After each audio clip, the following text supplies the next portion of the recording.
बच्चों, पिछले लेक्चर में आप लोगों को मैंने विज्ञान क्या है इसके बारे में बताया, रसायन विज्ञान की परिभाषा बताया और द्रव्य क्या है,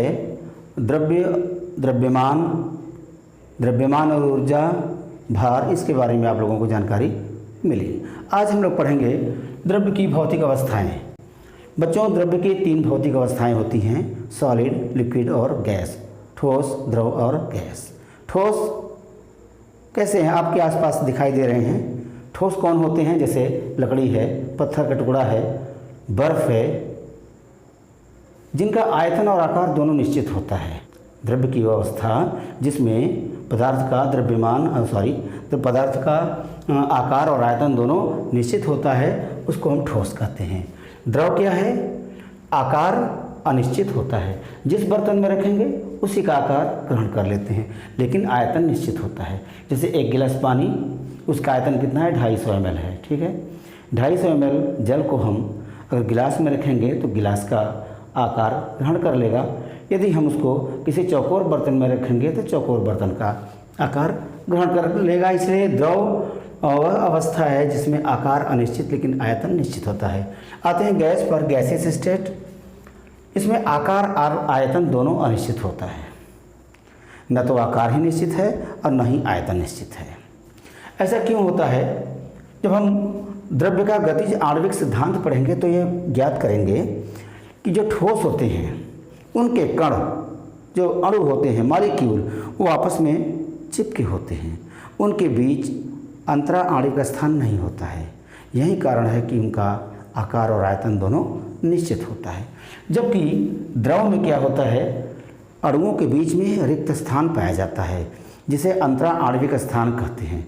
इसके कारण उनमें तरलता का गुण आता है, बहने की प्रवृत्ति आती है। जैसे जल है, तेल है, ग्लिसरीन है। इस प्रकार से हम ये देख रहे हैं कि द्रव जो होता है उसमें तरल बहने की प्रवृत्ति पाई जाती है। और गैस आयतन और आकार दोनों अनिश्चित होता है। इनके अणु दूर दूर होते हैं और किसी भी दिशा में अनियमित गति करते हैं। दूसरी बात ये होती है, जो ठोस होते हैं इनके अणुओं के बीच में आकर्षण बल का मान बहुत प्रबल होता है, इसलिए ये निश्चित आकार आयतन के होते हैं। जबकि द्रव में अणुओं के बीच जो आकर्षण बल है ठोस से कम होता है और गैस में बहुत कम होता है। अणु स्वतंत्र होते हैं, एक दूसरे से टकराकर किसी भी दिशा में जिगजैग या रैंडम मोशन करते रहते हैं और किसी भी पात्र में ये उनकी दीवारों पर दाब लगाते हैं। अब आते हैं द्रव्य का गतिज आणविक सिद्धांत, kinetic molecular theory of matter. ये है क्या? देखिए 6 है कुल। नंबर 1, द्रव्य छोटे छोटे कणों से मिलकर बने होते हैं। द्रव्य छोटे छोटे कणों से, पार्टिकल से मिलकर बने होते हैं, जिसको हम अणु या मॉलिक्यूल कहते हैं, और ये स्वतंत्र अवस्था में होते हैं। नंबर 2, अणु प्रत्यास्थ होते हैं, चिकने होते हैं। जब ये टकराते हैं जिस वेग से, उसी वेग से टकरा करके प्रतिकर्षित होकर के दूर छिटकते हैं। जैसे कांच की गोली रखी है और दोनों गोलियों को जोर से टकराएंगे तो टकराने के बाद उसी बल से दूसरे से प्रतिकर्षित छिटक जाते हैं। इसी को कहते हैं प्रत्यास्थता का गुण। तो द्रव्य के अणु छोटे छोटे कणों से मिलकर बने हैं, जिसे अणु कहते हैं, और अणु प्रत्यास्थ होते हैं। तीसरी बात है, द्रव्य के अणुओं के बीच अंतरा आणविक स्थान होता है। इस प्रकार से जैसे एक मॉलिक्यूल है, ये दूसरा मॉलिक्यूल है, ये तीसरा मॉलिक्यूल है, तो यहाँ पर जो है इसी को कहते हैं अंतरा आणविक स्थान या इंटर मॉलिक्यूलर स्पेस कहते हैं। हाँ, ये बात है कि ठोस में इसका वैल्यू बहुत कम होता है। अंतरा आणविक स्थान ठोस में बहुत कम होता है, द्रव में थोड़ा अधिक होता है और गैस में बहुत अधिक होता है।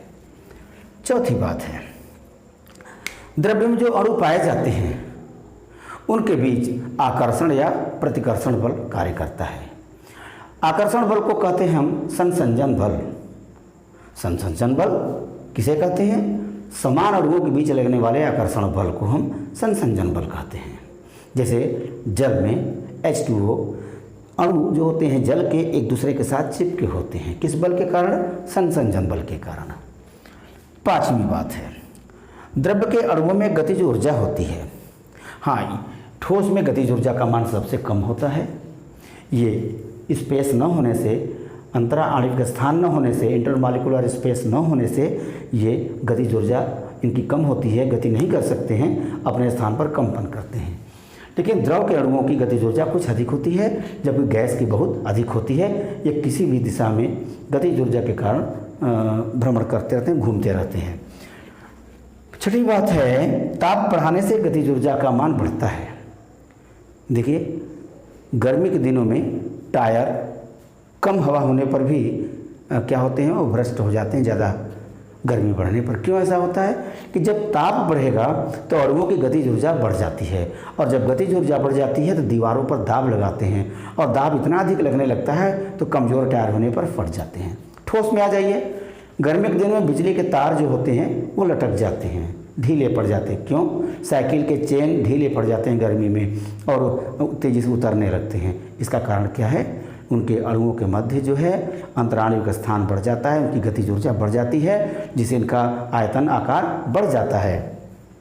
तो इसी प्रकार से बर्फ़ का उदाहरण ले लीजिए, बर्फ़ के अणुओं में गतिज ऊर्जा कम है, लेकिन जैसे ही इसको ताप देते हैं गतिज ऊर्जा बढ़ जाती है और धीरे धीरे वो पिघलना शुरू कर देता है।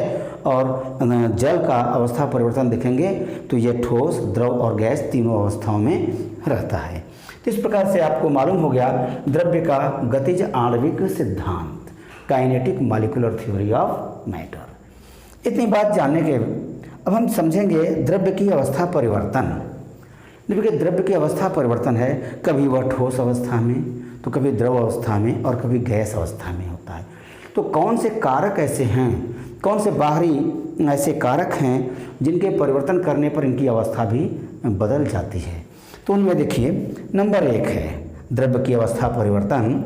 नंबर 1 गलन, मेल्टिंग है। क्या गलना? वह ताप जिस पर कोई ठोस पिघलकर द्रव में बदल जाए, उस ताप को कहते हैं गलनांक। तो एक निश्चित ताप पर कोई ठोस किसके रूप में बदल गया? द्रव के रूप में बदल गया। तो इस प्रकार से द्रव्य की अवस्था पर, जैसे बर्फ़ है, बर्फ़ को गर्म करेंगे तो फिर क्या होगा, धीरे धीरे वो पिघल करके द्रव में बदल जाएगा। तो 0 डिग्री टेम्परेचर पर द्रव जो है ठंडा होने पर क्या हो जाता है, बर्फ़ में बदल जाता है। इसको कहते हैं हिमीकरण।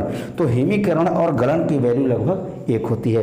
देखो, 0 टेम्परेचर तक तो वो बर्फ़ रहता है, जैसे 0 टेम्परेचर के थोड़ा टेम्परेचर बढ़ता है वो गलने लगता है। और कोई द्रव है जैसे पानी ही है, अगर 0 टेम्परेचर पर पहुंचता है तो धीरे धीरे वो बर्फ़ में बदलता है। तो हिमीकरण है वह प्रक्रिया जिसमें कोई द्रव ठोस में जम जाता है, उसको कहते हैं हम हिमीकरण। और गलन क्या है? वह अवस्था, द्रव्य की वह अवस्था जिसमें कोई ठोस पिघलकर द्रव में बदल जाता है। वाष्पीकरण, वाष्पन। आप देखेंगे तालाब का पानी सूखने लगता है। क्यों? क्योंकि धीरे धीरे गर्मी के दिनों में जल वाष्प के रूप में ऊपर निकलता है। कुछ तो ज़मीन सोख लेता है, जब मिट्टी में चला जाता है अंदर भूगर्भ में, और कुछ वाष्पीकृत होने लगता है। तो वाष्पीकरण क्या है? किसी भी द्रव के ऊपरी सतह के अणुओं का धीरे धीरे वाष्प में बदलना, ये कहलाता है वाष्पीकरण। वाष्पीकरण 2 प्रकार का होता है, इसको कहते हैं वेपोराइजेशन, ये वाष्पन और क्वथन, इवेपोरेशन और बॉयलिंग। धीरे धीरे यदि जल के या कोई द्रव के अणु धीरे धीरे वाष्प में बदलते हैं तो उसको कहते हैं वाष्पन। और तेज गर्म कर दिया जाए तो क्वथन कहलाता है। तो क्वथनांक क्या है? वह ताप जिस पर किसी द्रव में बुलबुले उठने लगते हैं और उसके अणु तेजी से वाष्प के रूप में बदलने लगते हैं, इसको हम कहते हैं क्वथन। तो अवस्था परिवर्तन है, जैसे जल है तो यह है बर्फ़। बर्फ़ को यदि हम गर्म करेंगे तो ये किस में बदल जाएगा? द्रव में। और द्रव को यदि गर्म करेंगे तो किस में बदल जाएगा? यह वाष्प में बदल जाएगा या भाप में बदल जाएगा। और फिर जब इसको ठंडा करेंगे तो द्रव में, और द्रव को फिर वापस ठंडा करेंगे तो बर्फ़ में बदल जाएगा। इस प्रकार से ये अवस्था परिवर्तन होता रहता है। तो वाष्पीकरण 2 प्रकार का हुआ, वाष्पन और क्वथन। ऊर्ध्वपातन, सब्लिमेशन इंग्लिश में कहते हैं। ऊर्ध्वपातन है क्या?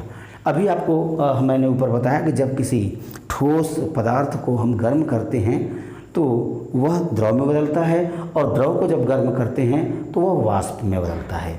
यहाँ पर ऊर्ध्वपातन जो है एक प्रक्रिया है जिसमें कोई ठोस गर्म करने पर ऊर्ध्वपातन एक प्रक्रिया है जिसमें किसी ठोस को गर्म करने पर बिना द्रव में बदले सीधे वाष्प में बदल जाता है। जैसे कपूर, पूजा करने के लिए कपूर घर में रखा है, यदि उसको हम ढक करके किसी डिब्बे में न रखें तो सुबह होते होते वो समाप्त हो जाएगा। कहाँ चला जाएगा? वो सीधे वाष्प के रूप में। तो कपूर वाष्प के रूप में बदल जाता है, नवसागर सीधे वाष्प के रूप में बदल जाता है, नेपथाल है ये भी बदल जाता है। तो इस प्रकार से ऐसे पदार्थ जो बिना द्रव में बदले सीधे वाष्प में बदल जाते हैं, ऐसे पदार्थों को हम ऊर्ध्वपातज कहते हैं, सब्लिमेट कहते हैं। ठीक है। अब आ गया है संघनन। हाँ, यदि नवसागर और नमक को मिला दिया जाए तो कैसे अलग करेंगे? किस विधि से? ऊर्ध्वपातन विधि से।